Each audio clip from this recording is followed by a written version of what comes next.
Real people, real breakthroughs. This is the Psychology of Eating podcast, where psychology and nutrition meet to uncover the true causes of our unwanted eating concerns. Your relationship with food will never be the same. Now, here's your host, eating psychology expert, and founder of the Institute for the Psychology of Eating, Marc David. Welcome, everybody. I'm Marc David, founder of the Institute for the Psychology of Eating. And here we are in the Psychology of Eating podcast. And I'm here today with Elizabeth. Welcome, Elizabeth. Hi, Marc. I'm glad you're here. I'm glad we're doing this. I'm glad too. Very glad.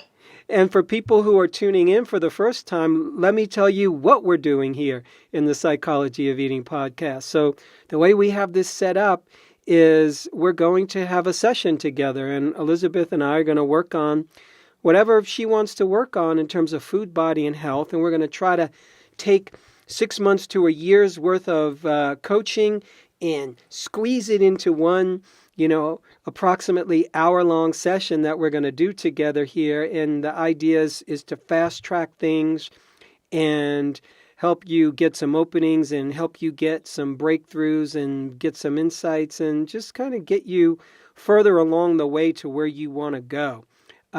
So I'm going to be asking you, Elizabeth, a bunch of questions. I'll probably bounce all over the place, and you'll be thinking to yourself, why is this guy bouncing all over the place? But there is a method to that for sure. And so I'll ask you this question. If you could wave your magic wand and get whatever you wanted to out of this session, what would that be?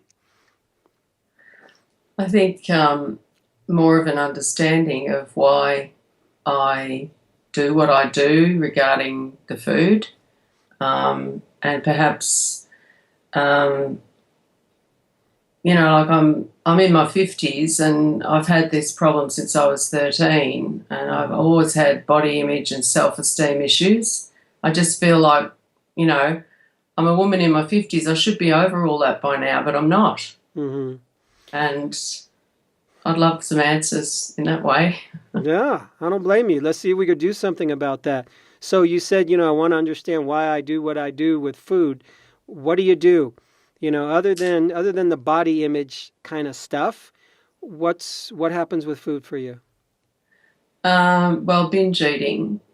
I don't do it nearly as much as I used to.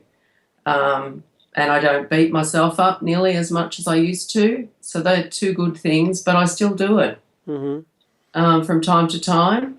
And I'd love to not do it. Mm-hmm. How often do you do it, would you say? Well, these days, probably maybe once a month or once every few weeks. Mm-hmm. So once a month or once every few weeks. And other than that, are you satisfied with your eating and satisfied with what you do with food? Yes, other than that, I am. Mm-hmm. So what might a binge look like for you? Well, it would always start with me getting triggered by sugar.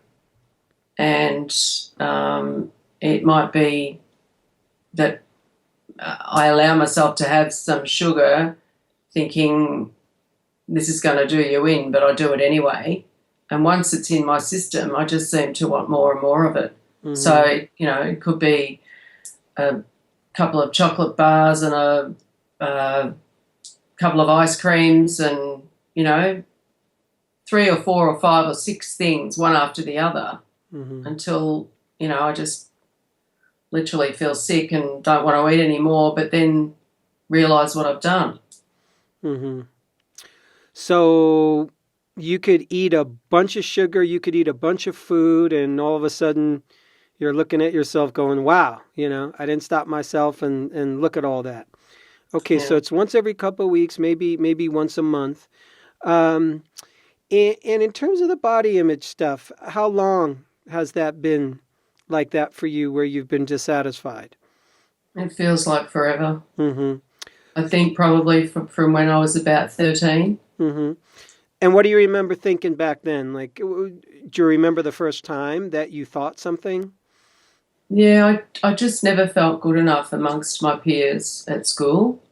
I always felt like, I wasn't thin enough, wasn't pretty enough, didn't have a boyfriend when they had boyfriends, didn't have the trendy clothes, all those sorts of issues. And, I'm the youngest in a family of 5, and there just wasn't money for all the extra special things. Mm-hmm. And I'm also a person that needs a lot of affection and praise, if you like. And I didn't get a lot of that growing up. So I think that's a big... Oh. Yeah, I'm sorry, especially being the 5th kid and the last one out to shoot. There's usually not a lot left sometimes with parents and when you're the youngest. Yeah. Yeah. Thanks for being so open and thanks for being so honest about that. I know that's not easy. So that's been a long journey for you. Mm. Yeah. And when are the times that you feel best about your body? I don't know the answer to that, I don't think. Mm-hmm. No, when I'm dressed up, ready to go out somewhere, Mm-hmm. if I'm feeling good and I think I look okay, Mm-hmm. probably then. Yeah. Are your parents still alive? No. Mm-hmm.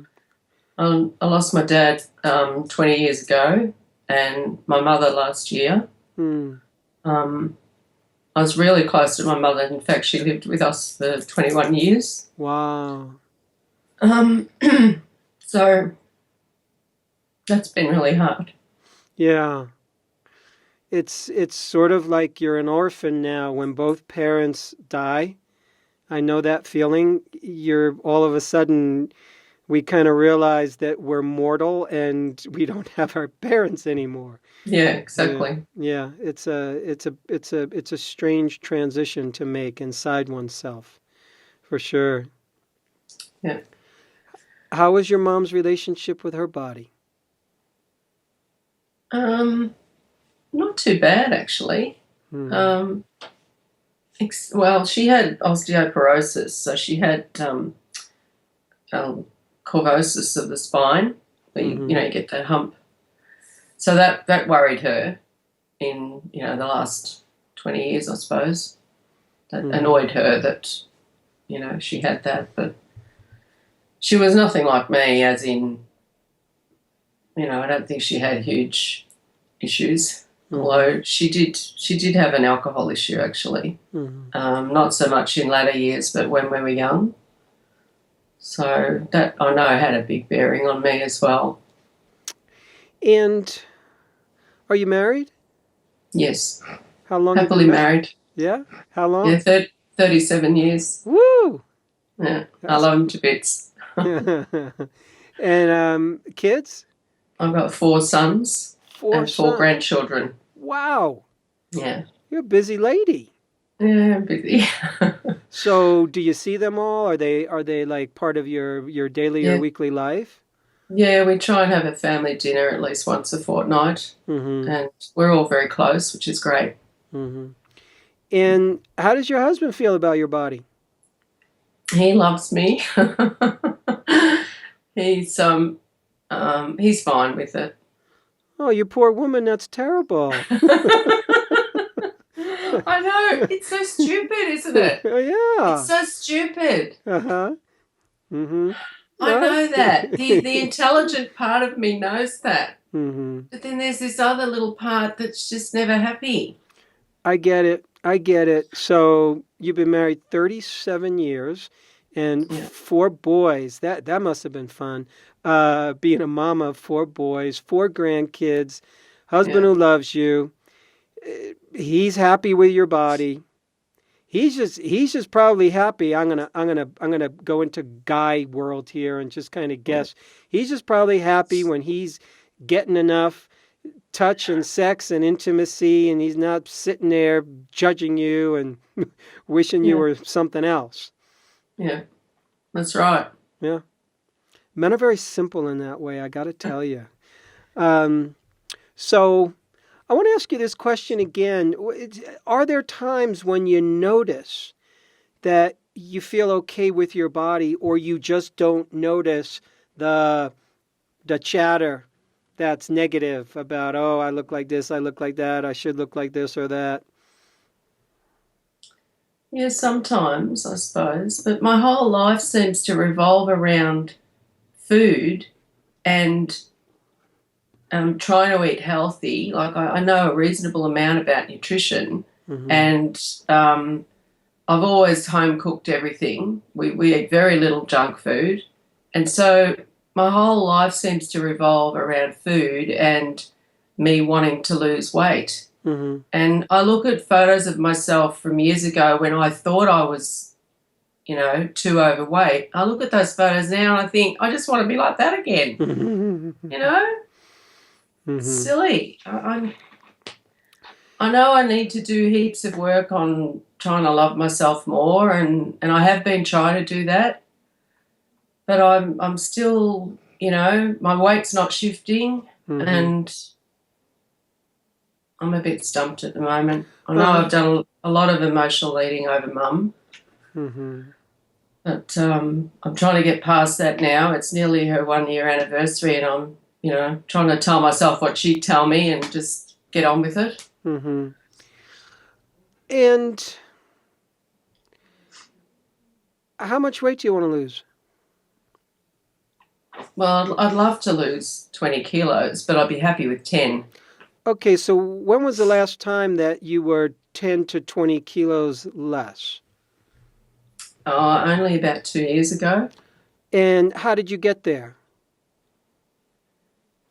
I used to, well, I've always had the binging thing, but I would binge diet. And I don't diet anymore, and I don't want to diet anymore. But I would like to be, around 10 kilos less. And if you were 10 or even 20 kilos less, who would you be? How would you be different? So if I could wave my magic wand and all of a sudden, boom, you got what you wished for. Tell me, how would life be different? Who would you be? I want to know what's going to... I feel like a bit of a blob at the moment. I know that I'm getting up to my top weight from years ago, and I just feel I'm not moving as well as I was, and I've got issues with tendinitis in both hips, and I just, my knees as well, just a slight bit of arthritis in both knees. All that would be helped if I could just drop a few kilos. So you'd feel a little healthier. You would have less pain. What else? What else would be different? Because I'm sure when you were 13 years old and you wanted a different body, you weren't worried about your knees. I mean, this is going to sound so ridiculous, but I could wear a lot more clothes that are in my wardrobe. Sure, that makes total sense. What else? That's probably about it, I think. So you would wear more clothes, and what would that do? So what's who would you be? How would you be different? You personally. I guess when I look in the mirror, I'd just be a bit happier with myself. So you'd be happier with yourself. You'd be more satisfied. Yeah. Anything else you want to add to how you... You don't believe me, do you? No, I do believe you. I just want to make sure I get all the answers here, all the details. I just want to make sure I'm not missing anything here. So it's not about not believing you. It's just getting more and more specific. So I make sure I have that. So you'd be happier. You'd like yourself more. You'd fit into more clothes. Your health would be different, especially kind of like the pain thing in knees and in tendons and joints. Anything else in terms of how life would be different? No, I think that's about it, really. Now, in 1 minute or less, tell me what you eat these days. I normally have chia banana pancake for breakfast, or blueberries and mixed seeds with coconut oil. Mm-hmm. Lunch, I have normally a salad with either chicken or salmon. And dinner is, well, some sort of a main meal, either chicken, meat, fish with vegetables, or maybe a casserole or a risotto or something like that. I might have a piece of fruit after dinner, and I generally have one square of dark chocolate with a peppermint tea. Got it. That's kind of my treat for the day, Mm-hmm. and I have that most nights. Mm-hmm. So that's a fairly consistent way of eating for you. Yeah. Is it satisfying to you? Yes. Mm-hmm. And are you a fast eater, moderate eater, slow eater? What would you call yourself? Well, I've always been a fast eater, but in the last 12 months, I've been really making a conscious effort to slow down and put my knife and fork down and, really look at what's on my plate and try and enjoy it. And I always sit at the table now, never in front of the TV. So I am making small changes that are helping. Occasionally I remember to do the deep breathing before I start eating. Mm-hmm. So, I'm making small changes. Mm-hmm. Have you been tested for diabetes or for thyroid? I have all my bloods done regularly. I'm really proactive with my health. Mm-hmm. And the last time was 4 months ago. And when I sat down in my doctor's office, she said, "Have a seat, my star pupil." She said all my results were either perfect or better. Mm. So I've never had an issue with any of my bloods. They've always been good. Mm-hmm. Good sugar, good cholesterol, good iron, everything. Mm-hmm. So, I'm healthy. Yeah. Have you worked with any kind of nutritionist before? Not a nutritionist, no. Mm-hmm. And what kind of movement do you do these days? I've just started with a personal trainer. I was an avid walker for the last 21 years, except for this year. Since I got this hip tendonitis, it's been really painful to walk. And I just got so sick of it a few weeks ago. I signed up with a personal trainer to try and get me stretched and, mobile again. And he's fantastic, and I'm absolutely loving it. Mm-hmm. So it's not a chore to go. I love it. Mm-hmm. And I just want to get, better. Yeah. What do you do for fun? What's most fun for you, most pleasurable for you?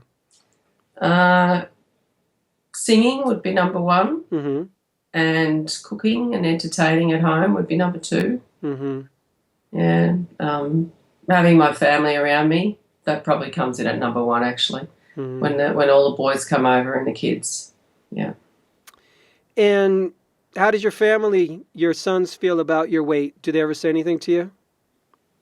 No, they don't. But they've grown up with me knowing that I'm not happy with my weight. And, there's times where I've lost a few kilos and they're really encouraging. But then other times they just say, "Mum, you look fine. Stop worrying about it." Mm-hmm. Life isn't easy sometimes, with all the talk in our heads and all the chatter. Elizabeth, how old are you? 57. 57. I'll long? Be 58 next week. How long do you think you want to live? Oh, I'd love to live till I'm 90. My mum was 92. Yay. Okay, so you would like to live a good another, that's about, is that 22 years? No, 32 years. Yeah. Yeah, you want to live another 32 years plus. Okay, I get it. What do you see for those next 32 years? What's going to be your life? What's going to be some of the themes in terms of who you are, what you do? What would make it worth being alive? Well, to have as much love in my life as I have now, for that to continue, and for, my boys all to be happy, and my grandchildren, obviously. And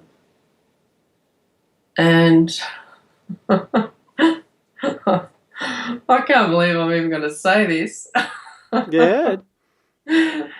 to lose a few kilos. For sure. That's a reason to be alive. What the heck? I get it. I get it. You want to hit that goal. I get it.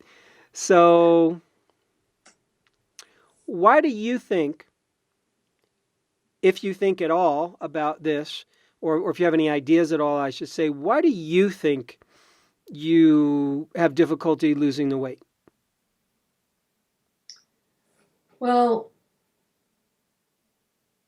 at the moment, I think that maybe the stress in my life has had a bit to do with me not being able to lose it, because all the other times I've been able to drop a few kilos quite easily. I know I've done a lot of emotional eating over losing mum, but I've also had quite a bit of stress with my youngest son who's got leaky gut, and we've been working together to try and, get him some relief, because he's covered in rash all over, and so that's really been playing on my mind, and I know that I've learned that stress can affect you when you're producing too much cortisol and etc. So I'm wondering if that's the reason that I'm not losing anything. Mm-hmm.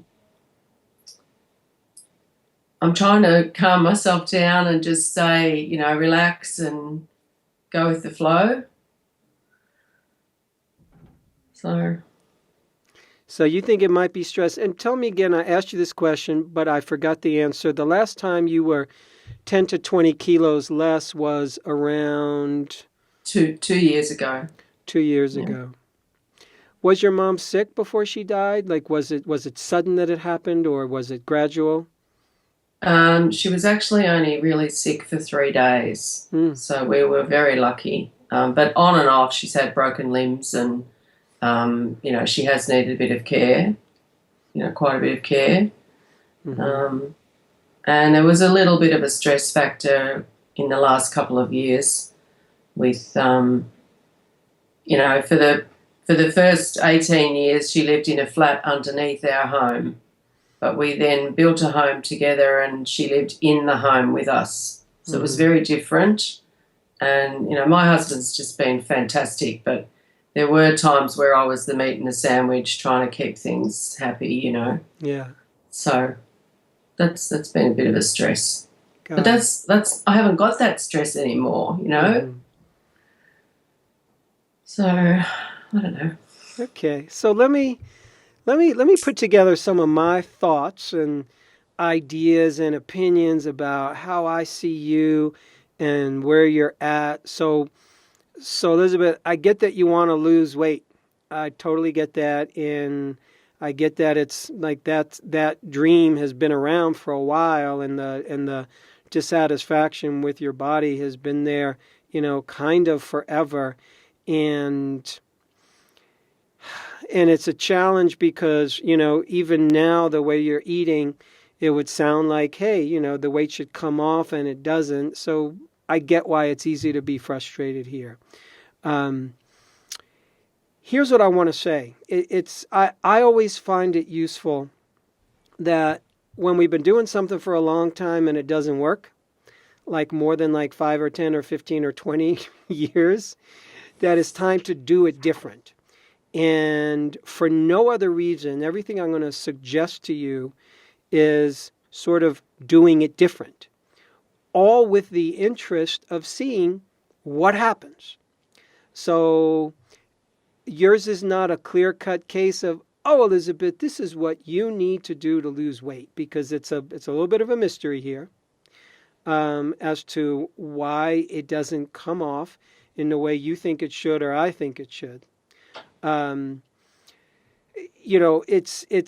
It sounds like if you have a clean bill of health from your doctors and there's no diabetes, there's no pre-diabetes, there's no thyroid issue, then, those are probably the most common reasons metabolically in terms of what's going on inside the body.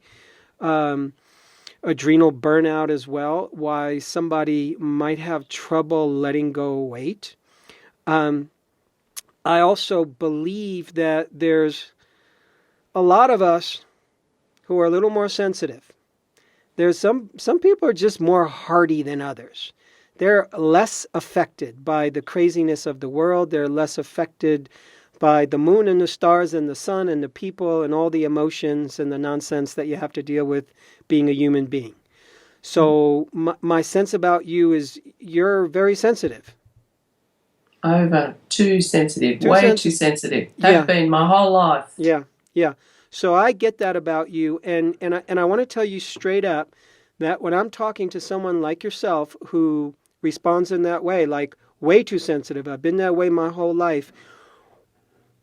To me, I'm talking to a very different kind of human, a very specific kind of human, a very unique kind of human.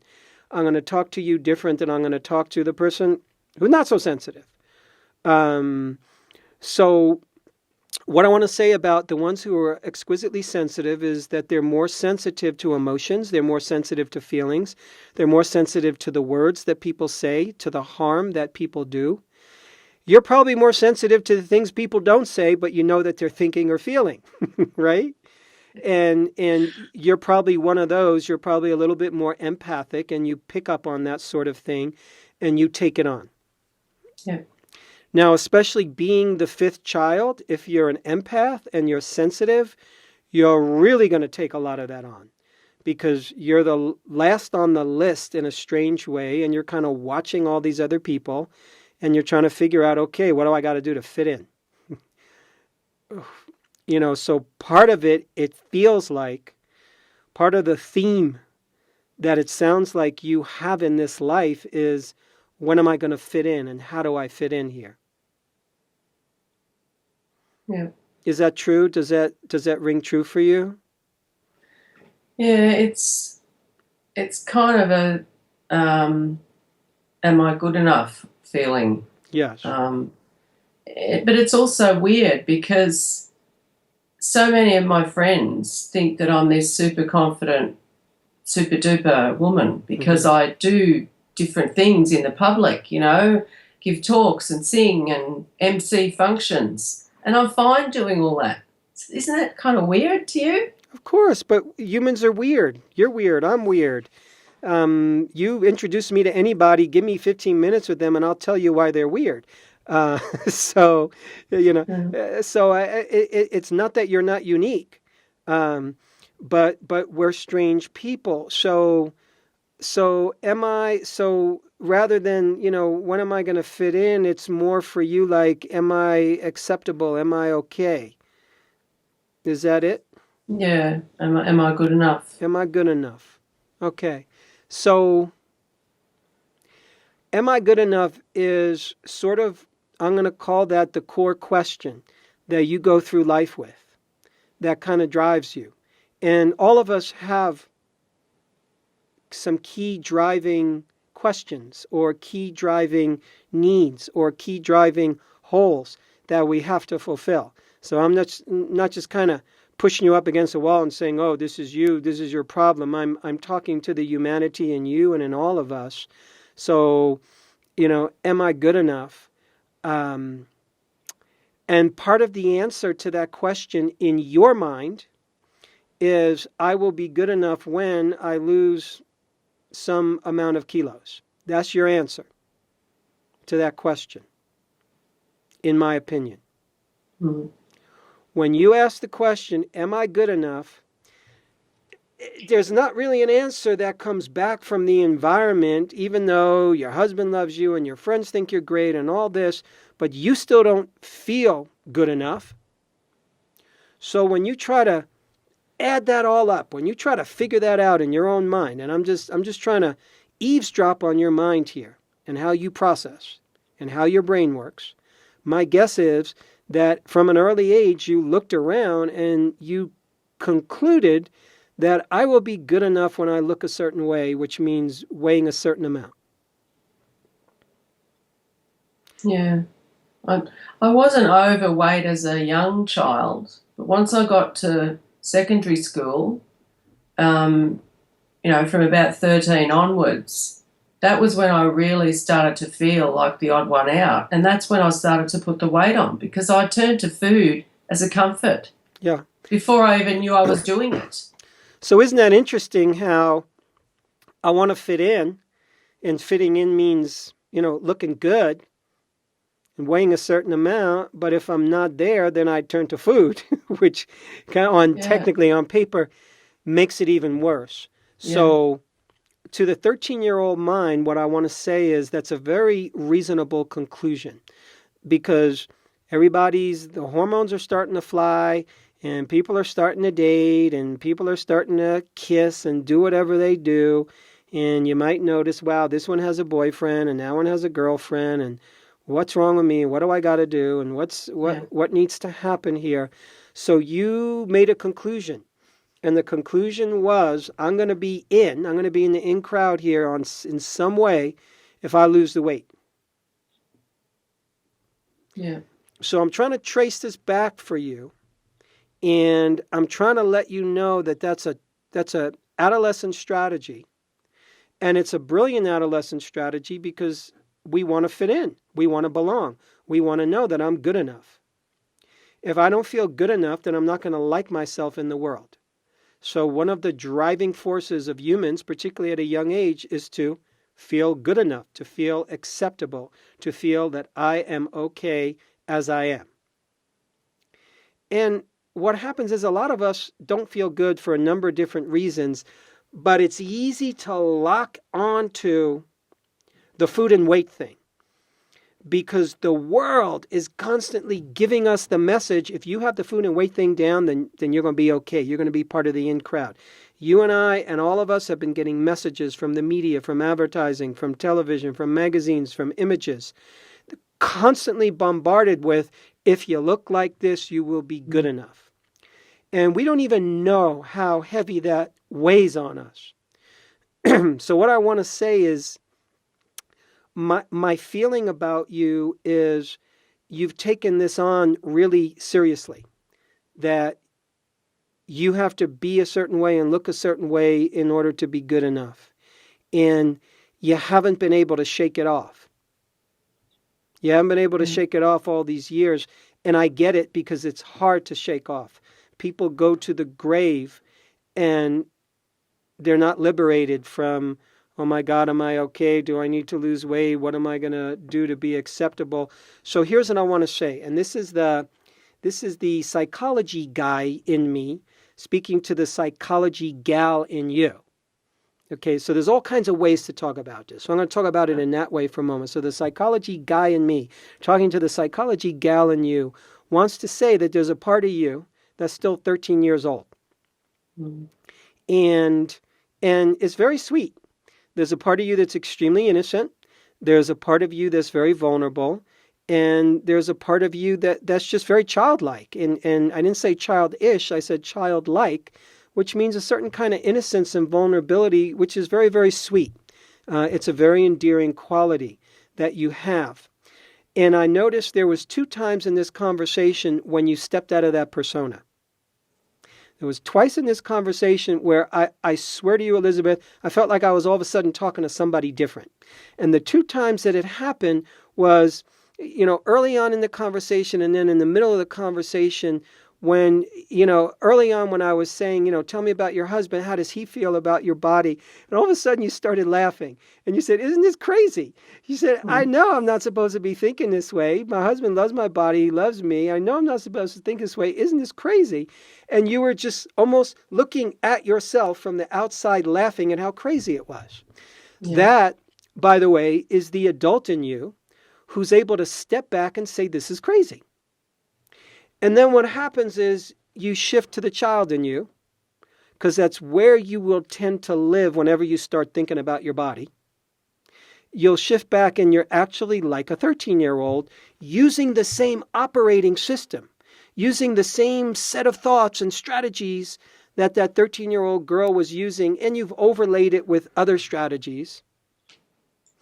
And this is part of being human. This is so many of us, a part of us stays it kind of pitches our tent in a certain age when things got a little intense, or when things were sensitive, or things were extra vulnerable. There's times in life when we become just vulnerable to imprint, vulnerable to new input. And at a time when you needed to feel good about yourself, that you're good enough, you didn't get it. You didn't get that juice. You didn't get that medicine. You didn't get those goodies. So there's this part of you that's walked through life feeling lack.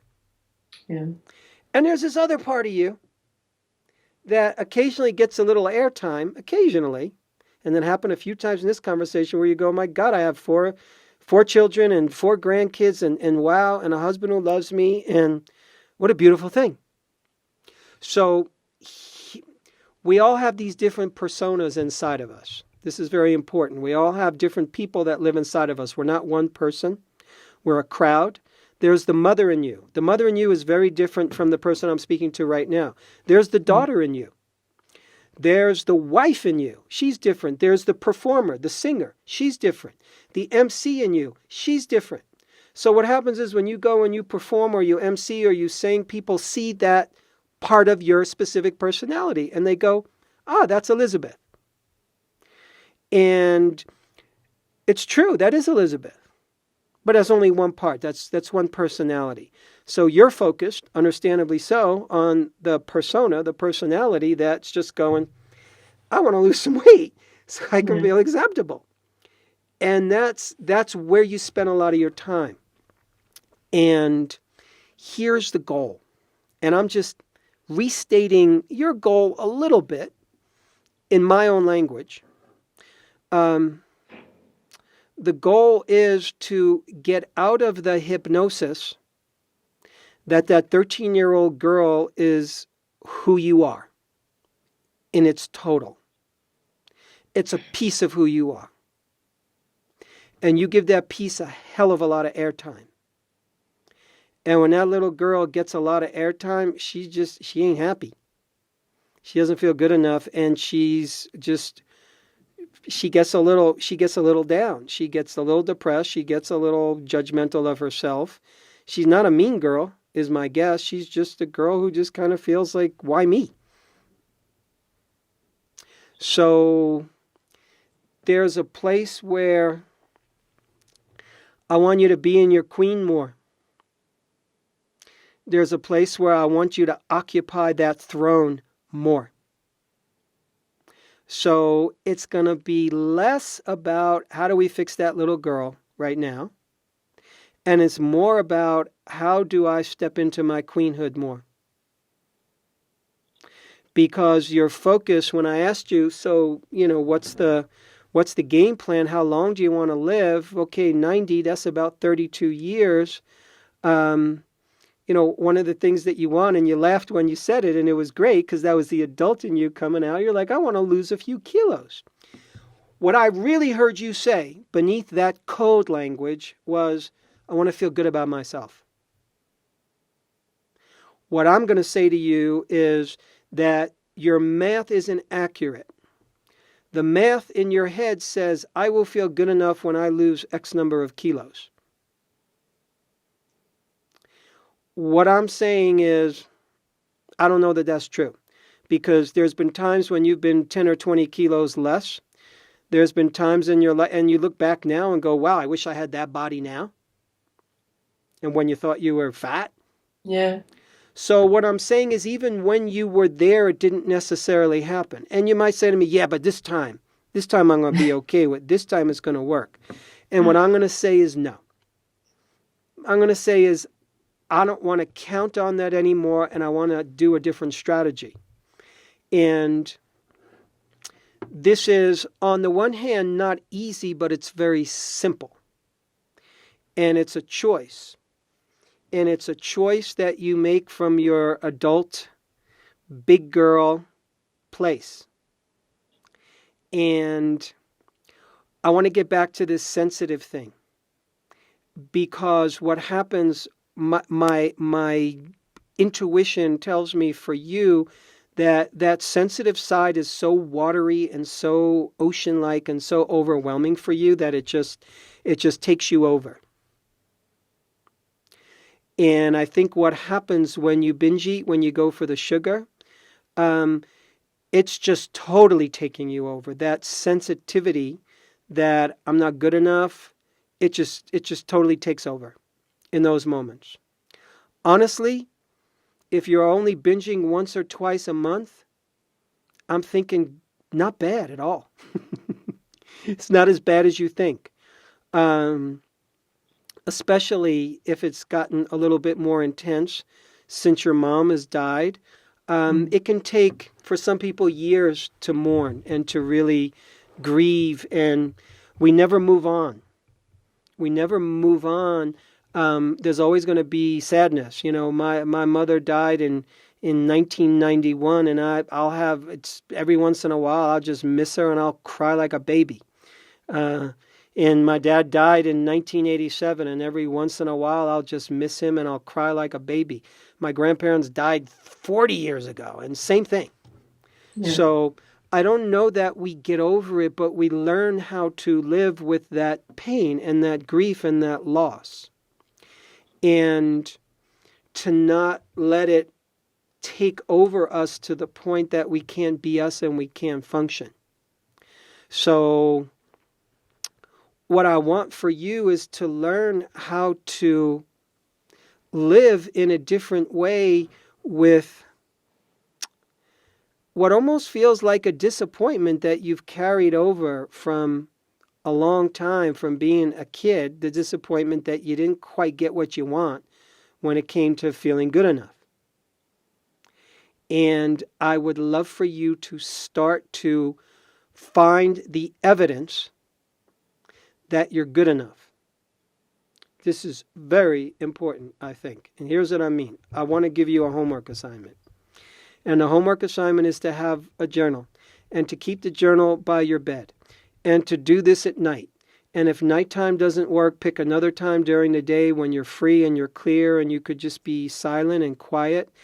And I want you to just keep a daily journal, 10 or 15 minutes worth, more if you want. And it's evidence that I'm good enough. And I want you to collect evidence from your life and evidence from that day that shows that you're good enough. Little things. I'm good enough because my friends love me. I'm good enough because, all things considered, I'm relatively healthy. I'm good enough because I have people that love me. I have kids. I have grandkids. I have a husband. In your mind, you are constantly weighing things and you're finding yourself not good enough. And that conversation is so strong and it's got you, it grips you.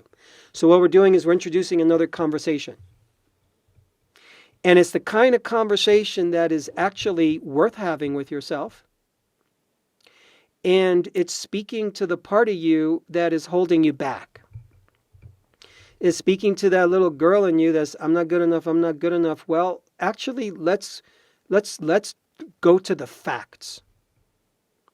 So in that journal, I would like you each day to go over different points in your life when you thought you weren't good enough and list ways why you were good enough. It's a restorying. We're going back and we're rewriting your story because your story wasn't quite accurate. You made assessments based on being a sensitive kid who wants to be loved, and yeah, okay, maybe she dated before I did, and maybe they seem to be having more fun. But that doesn't mean I'm not good enough. The two don't necessarily correlate. Mm-hmm. It just means somebody was dating before you. It just means at that point somebody's having more fun than you. For all I know, those people that you wished you were, they could be miserable and dead. You know what I'm saying? They could have had the worst lives ever. And not have love. The one that affected me the most is miserable, unfortunately. Yeah. So we collect this strange evidence and we come to these strange conclusions. That's what we do. That's what humans do. So we're course correcting that. And the idea for you is to embrace that you're sensitive, really embrace that. And Embrace that because you're a super sensitive human being, you've been able to be more loving. You've been able to be a great mother. You've been able to be a great wife. You've been able to have a good life for yourself. You had good relationship, at least with your mom. We didn't talk much about your dad, but Yeah, that was good too. yeah, like, wow, you don't know how many people I speak to who they're in misery about their kids, their relationship, their lack of a relationship, their lack of a marriage. And it's kind of like you won the lottery. That's why I get so annoyed with myself sometimes, because I know I've got a wonderful life, Mm-hmm. and I say to myself, just get over it, get on with it. But then I find myself not doing that. Yeah. So here's what I want to say. So instead of making it all or nothing, because you can't make it all or nothing, you can't just push a button and I'm wonderful, I'm great, all that nonsense is over with. That's not going to happen. But what can happen is you can spend less and less time living in that unhappy neighborhood called I'm not good enough. Yeah. And I have to do something to feel good enough. I just want you to start to spend less and less and less and less time there. So it's baby steps. And right now you're trying to win the lottery by losing a bunch of pounds, which will then make you feel good about yourself. And what I'm saying is you have to feel good about yourself first before your body's ever going to shapeshift at this point. It's all about you starting to create a whole new story about your life because you're living in a story that doesn't reflect the goodness of your life and who you are. It doesn't. So I'm agreeing with you. When you start to think that you get annoyed with yourself, instead of getting annoyed with yourself, I want you to feel good about, oh, right, I'm remembering now. Yeah. So this is all about remembering because you will forget. And then all of a sudden you'll go into, I'm not good enough, I don't care what that guy said, I want to lose a bunch of kilos. And then all of a sudden you're going to remember, wait a second, I'm good enough, I have this great life, I have all this evidence. And then you're going to spend a little time there gathering that evidence. And then you're going to spend a little time relaxing into yourself more, remembering a deeper truth. So this is what I'm going to call like a training. It's a practice. If you train for anything, if you practice being a good parent, like for you to raise 4 kids, you have to be very consistent. You got to, you can't just say, today I'm not changing diapers. Or, today I'm not going to drive my kid to school. And you got to be kind of consistent if you're going to be a good parent. So I want you to have that same consistency. You're not going to do it perfectly. But I want it to be a practice, which means it's not perfect. It's a practice. And it's not all or nothing. Because immediately you go to, well, I can't do this. You get mad at yourself that you're not there. But then when you're there for a few minutes, you enjoy it, but then you get mad at yourself because you should be there. So I want you to put an end to that kind of thinking as best you can and remind yourself, wait, I'm here to remind myself. I'm here to spend more time in the neighborhood called I'm good enough. Slightly, here and there, more and more on a daily basis. That's why the journaling piece, if you can do that, is important. If you don't want to journal, then talk to someone about it. Have a friend, use your husband, where they're a sounding board and you're just talking to them about evidence about why you're good enough. I would love for you to do this with a friend, with a fellow professional, because sometimes speaking it out loud or reading to them what you've journaled is really powerful because you need to learn how to juice yourself up. You need to juice you up. You need to learn how to be your cheerleader. You let yourself get down on yourself. Yeah. And you're learning in a way how to reparent yourself. So I want to say that in my experience, when both of our parents move on, when they leave planet Earth, as hard as that can be for so many people, it's an opportunity and it's a time for you to fully take the throne and be a parent to yourself. And I promise you, if your mom was here, she'd be agreeing with me. Yeah. It's time for you to parent yourself so that when you're being that little 13-year-old girl who's super sensitive and wish she was good enough, I want another voice in your head to pop in and say, wait a second. This is adult Elizabeth speaking. Mother yourself. You got to mother yourself better, because you get lost in being your own little sister to your own little kid, and it doesn't work. You stay in the same spin cycle. You follow me? Yeah, I do. So I'm asking you to embrace and love your sensitivity, but at the same time, I'm asking you to have moments where the inner adult steps in and says, okay, now it's time to draw a little bit of boundary line. And it's time to sit up straight.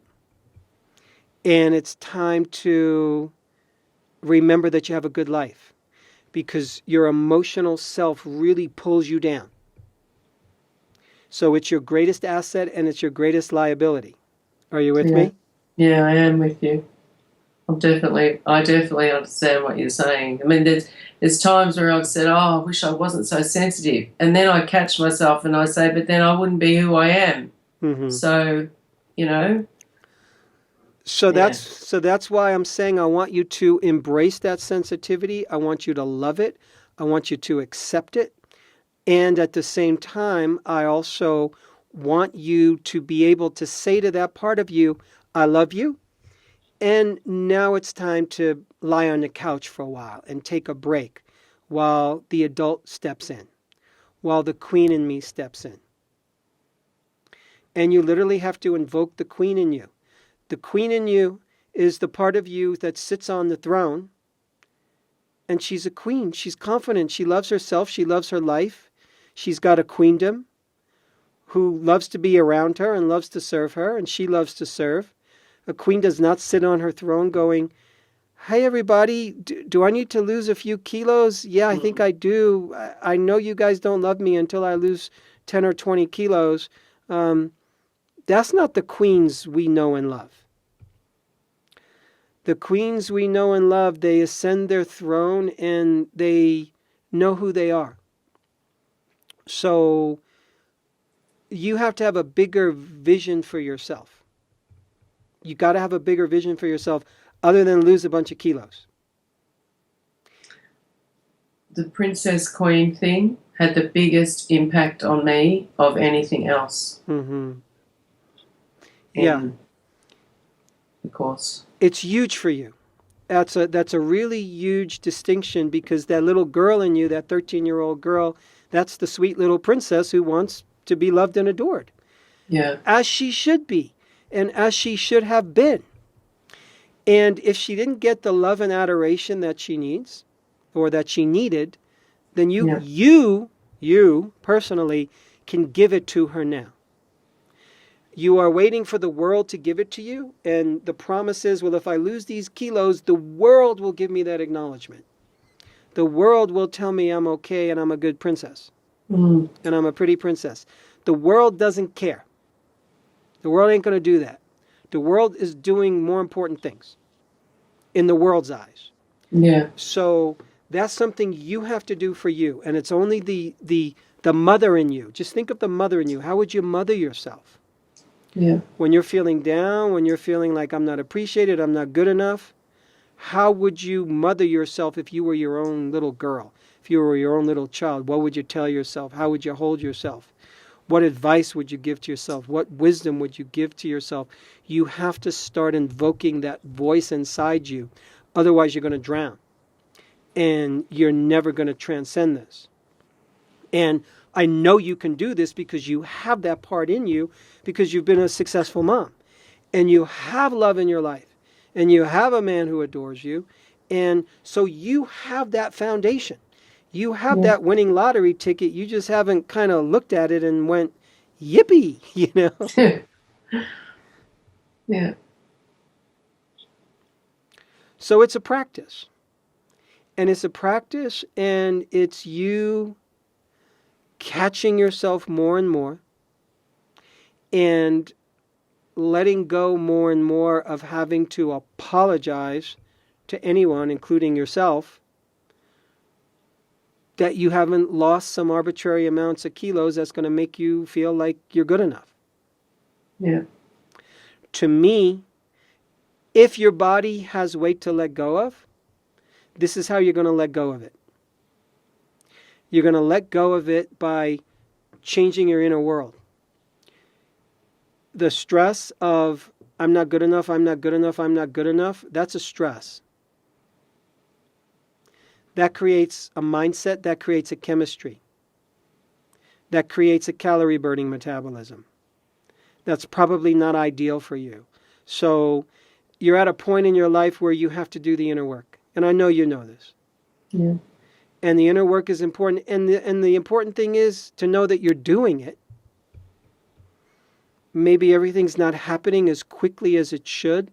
But again, I think one of the beautiful gifts you can give to your mother is to step into your queenhood and to honor her in that way. I mean that. Yeah. Is to really step into that place, because what do you want for your kids? You want them to feel like they could stand tall in the world and be proud of who they are. That's what you want for your kids. Yeah. That's what your mom wanted for you. That's deep down inside, parents, that's their secret wish for their kids, whether they're aware of it or not. Yeah. So you have a chance to get there and to fulfill that wish if you really want to honor your mother. Okay. How you doing, Elizabeth? Yeah, I'm doing all right. Yeah. My mind's going a million miles an hour. Uh-huh. But, yeah, I think you've made the penny drop in 2 or 3 areas. Mm-hmm. Especially, talking to myself as if I was mothering myself. I think that's probably the best advice I've ever heard. Yeah. And it's, healing can happen in a moment. And I will tell you that when you experience for a minute, for a few moments, when you experience you feeling that you're good enough as you are right now without having to lose another kilo, without having to lose another gram, when you feel that feeling of unconditional love for yourself, of unconditional acceptance for yourself, your life will change. Because that's a place most people never reach because we're so self-critical and we're so perfectionist. And it's the same place that I know you know what it feels like because you've given it to other people. You've given it to your children. You've had plenty of moments with your kids where you love them for who they are. You're not trying to change them. In fact, when they're crying, when they're feeling not good enough and not okay, you turn up the love. You love them even more. You make sure you're mothering them even more. I want you to have that dialogue with you in the comfort of your own skin, in the quiet of your own mind, and in the quiet of your own heart. It's a place that you find. And you haven't quite found it yet, but I'm telling you it's there. I promise you it's there. And you can do this. I really mean it. You can find that place in you. You can find that voice. I know you can. Because you have a big heart. And we just want to take that big heart and aim it towards you a little bit here. Yeah. Sorry. And you don't have to apologize. This means that we're on the right track. Yeah, I think so. Yeah. Yeah, and your life is going to change, and you're always going to be sensitive. That's the beautiful thing. It's we're not trying to get rid of the sensitivity. We're just wrapping our arms around it and understanding that a big part of your sensitivity lives in that little 13-year-old girl. So we want to make sure she gets what she never got, which was that love and that acceptance and that communication that you're good enough, and you're the person to give it to you. You're the person, you're the only person left, because that's where it has to come from. Yeah, I understand. Yeah. So we're gonna meet in another, couple of months down the line, and I'm gonna check in with you to see how you're doing. But I think you know what's ahead of you. Yeah. And I would love for you to make sure that you do in some way, whether it's journaling or whether it's back and forth with, a friend, a loved one, where you get to share with your journal with another person openly all the evidence, all the little ways, the medium ways, and the big ways why you're good enough, and to start to fill yourself up that way. Another reason why we binge eat, and for you this is probably true, I'm going to guess, is that binge eating, for a lot of us, not everybody, binge eating is often an overwhelming attempt to fill ourselves up because we're feeling empty. There's a hole, there's a need. And symbolically, we go for food. We devour because there's a need that's not being met. Yeah. Whenever you binge, my guess is what's happening is you're tapping in unknowingly to that deep need to feel good enough. And you turn to food at an early age to feel good enough, because food makes us feel good. Yeah. So you turn to that, understandably so, as do millions and millions, if not hundreds of millions of people, if not maybe even billions of people, ongoingly turn to food to fill up, to feel love. So now you're learning how to fill yourself up in other ways. So the binge eating, I would not look at it as the enemy.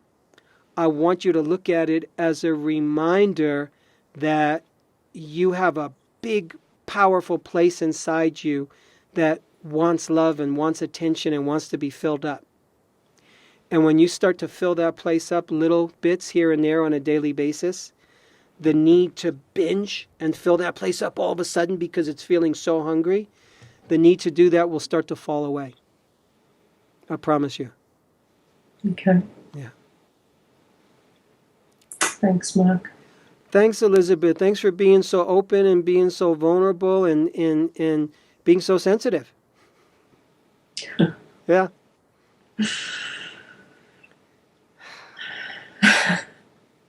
And I think there's some good pieces here for you. And what I would do is after we finish, I would just kind of absorb what's happened. And I want you to catch yourself the moment you go into disappointment or despair, or the moment you start to get critical of self. I want you to remember that you're really doing well. You're really doing hard work. It's not easy to get rid of the virus called I hate my body. It's not easy to get rid of the virus called I'm not good enough, because you didn't invent that virus. It lives in the atmosphere. It impacts so many people. It impacts the smartest people, the most powerful people, the most wealthy people. It impacts anyone that it impacts. It doesn't care about wealth, power, prestige, color, age. It hits 5-year-old girls. It hits 80-year-old women.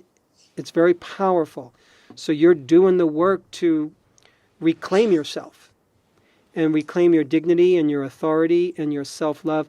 That's what this is about. And that's when you start to become the person you're truly meant to be in a whole new way. And that's what I want to see you doing for the next 32 years, to step into the empowered you. And from that place, the weight will do what it needs to do. That's what I believe. And that's what I've seen. Yeah. I'm cheering for you, Elizabeth. Thanks, Marc. Thank you. Thank you. We will reconvene. I'll have my people reach out to you. We'll have another session, a bunch of months down, and we'll check in. And I thank you again for being so brave and honest and open. Thank you very much. I really appreciate it. Yeah, and thank you, everybody, for tuning in. I'm Marc David on behalf of the Psychology of Eating podcast. There's lots more to come, my friends. You take care. I hope this was helpful. Thanks for listening to the Psychology of Eating podcast. To learn more about the breakthrough body of work we teach here at the Institute for the Psychology of Eating, please sign up for our free video series at ipe.tips.